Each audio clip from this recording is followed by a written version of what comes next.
She folded her arms and said, "My parents are moving in, it's not up for discussion." I just helped them carry their bags inside.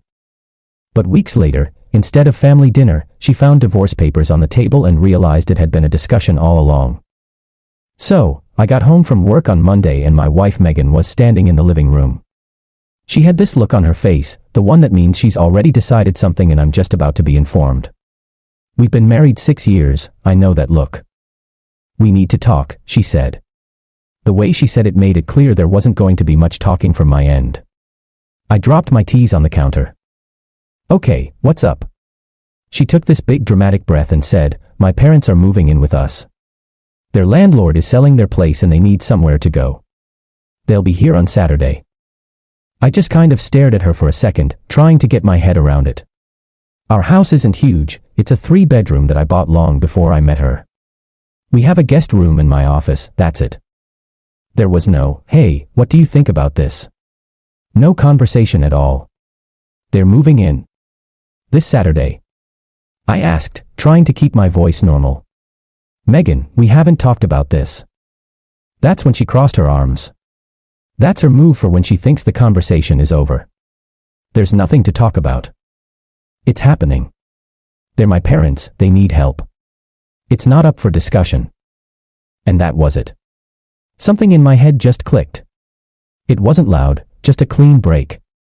For 6 years, I'd been the one to bend and compromise just to keep the peace. Megan treats every disagreement like something she has to win. But this was different. This wasn't about what to have for dinner. She was changing our whole lives on her own and my opinion didn't matter.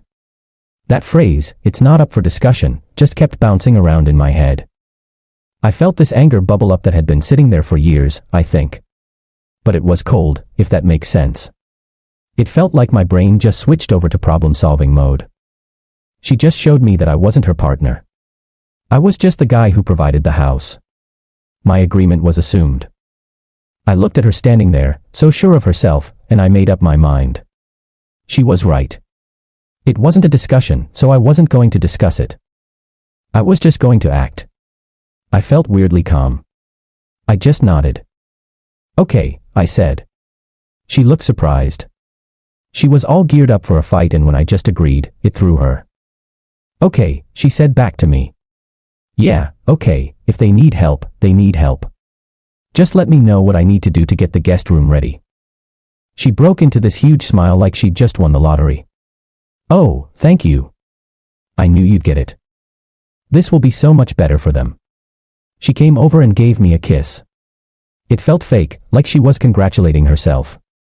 That night, she was sleeping like a baby next to me, thinking she'd handled me perfectly. I was wide awake. I slipped out of bed, went to my office, and shut the door. I didn't Google moving companies. I Googled best divorce lawyer in the state. I spent an hour reading reviews and then sent a long email to the top-rated one. I explained the whole situation, how this was just the latest in a long line of one-sided decisions. I finished it with, "My wife told me a major life decision was not up for discussion. I'm accepting that. I need a plan to get out of this marriage quietly and cleanly. Please call me on my cell tomorrow." Then I went back to bed. The next morning, I made her coffee, same as always.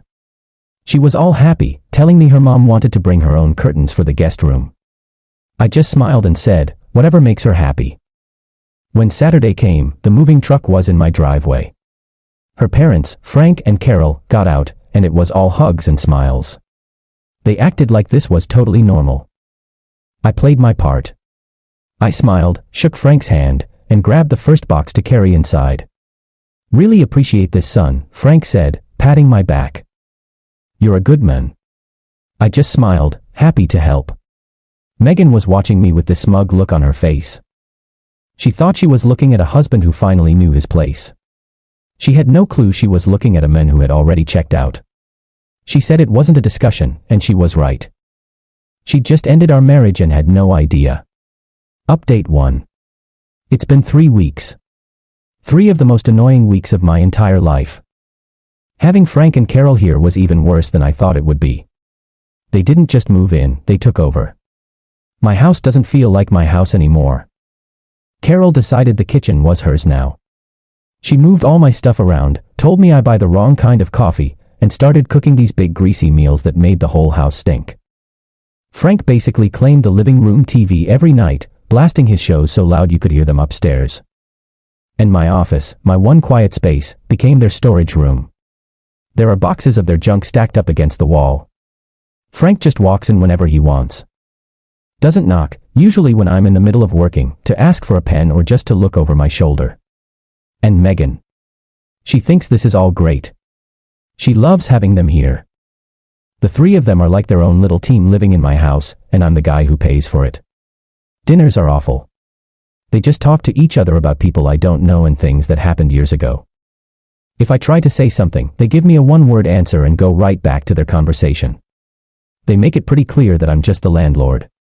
Their nerve is just amazing. Last week, Carol said she doesn't like my washing machine, said it was too confusing. Megan agreed with her. She's right, it's not easy to use. We should get a new one.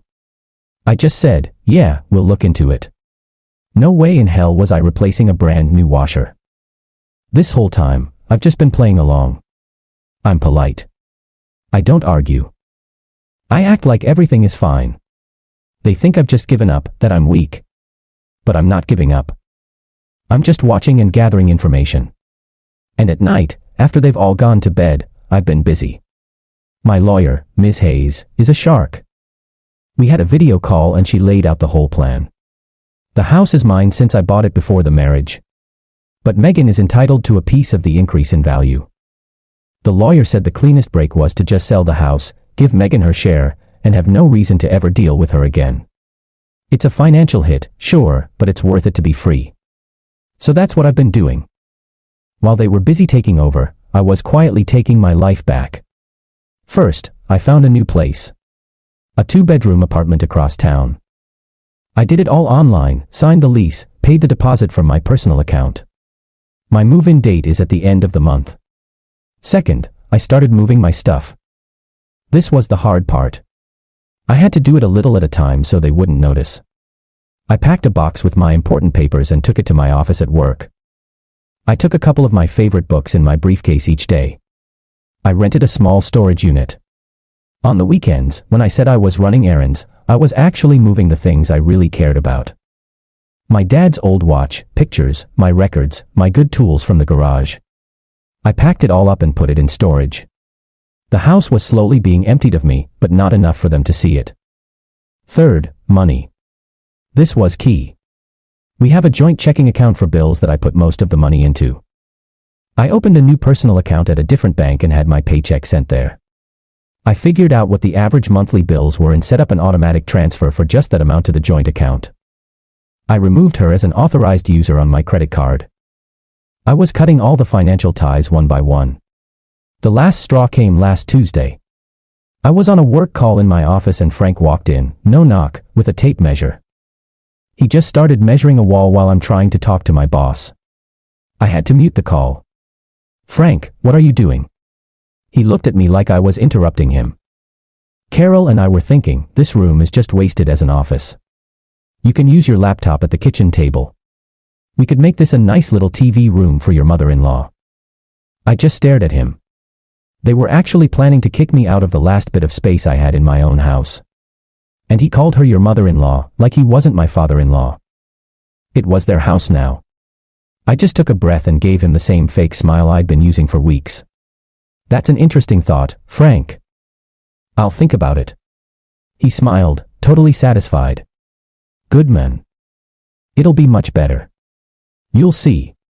He left and I unmuted my call, but I wasn't paying attention anymore. I was done thinking. It was time to finish this. That night, I called the real estate agent my lawyer recommended. I told him I wanted to sell my house and I wanted to do it fast. We set up a time for him to come take pictures for the listing. I picked next Monday, a time I knew Megan and her parents would be out of the house. The end was coming. They were so happy in the little kingdom they'd built. They had no idea the whole thing was about to get demolished. Final update. It's been 2 months. I'm sitting in my new apartment and it's quiet. It's the best sound in the world. The whole mess is over and I came out on top. Not by yelling or fighting, but by being smart. That Monday, the agent came and took pictures of the house. He was quick. That afternoon, a for sale sign went up in my front yard. I told him to make sure he put it up that day. I didn't go home that night. I went straight to my new apartment. I'd had movers come that morning to get the last of my things. My bed, my desk, my favorite chair. The house I left behind was basically just a stage for Megan and her parents. I sat down at my new table. I had 3 things in front of me.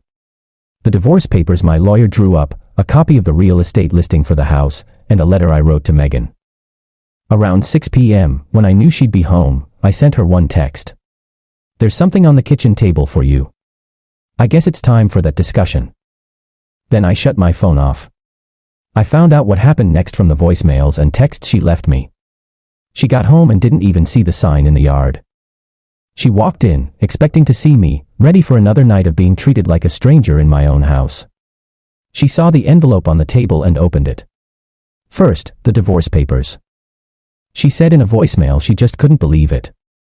Then she saw the paper with the real estate listing. Then she read my letter.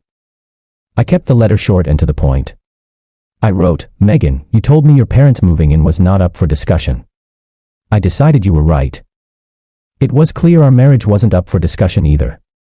So I made my own decision. I filed for divorce. The house is being sold.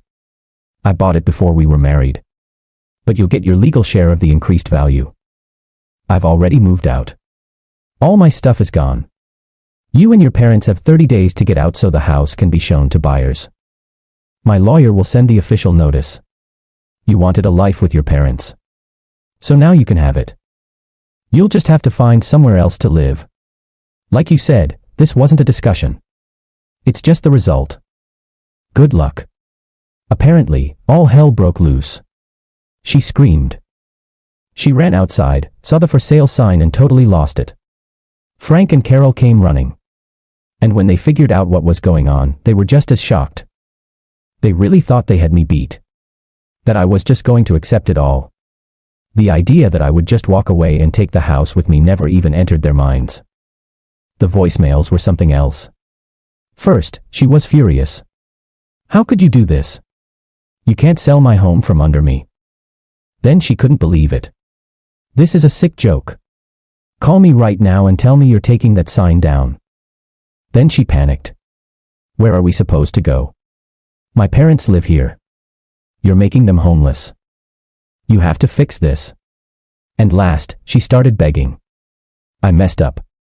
We can talk about it. I was just trying to help them. I love you. Please don't do this." I didn't answer a single call or text. My lawyer handled everything. They got the official notice to leave. Megan tried to fight it, but she had no case. The house was mine before we married. She tried to say she deserved more money for her emotional labor or whatever. My lawyer shut that down hard, showing that I paid the mortgage and almost all the bills myself. The house sold in 3 weeks.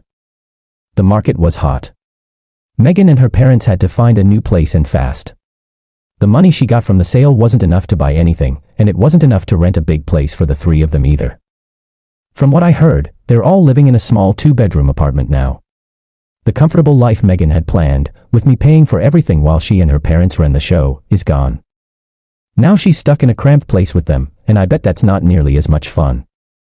I'm free. My revenge wasn't about screaming matches. It was quiet and planned out. I just used her own words against her. She said it wasn't a discussion, so I stopped talking and started doing. I let them get comfortable, and then I pulled the rug out from under them. She wanted to be the one in charge, and now she has to live with the results of her big decision. And the best part is, she has no one to blame but herself.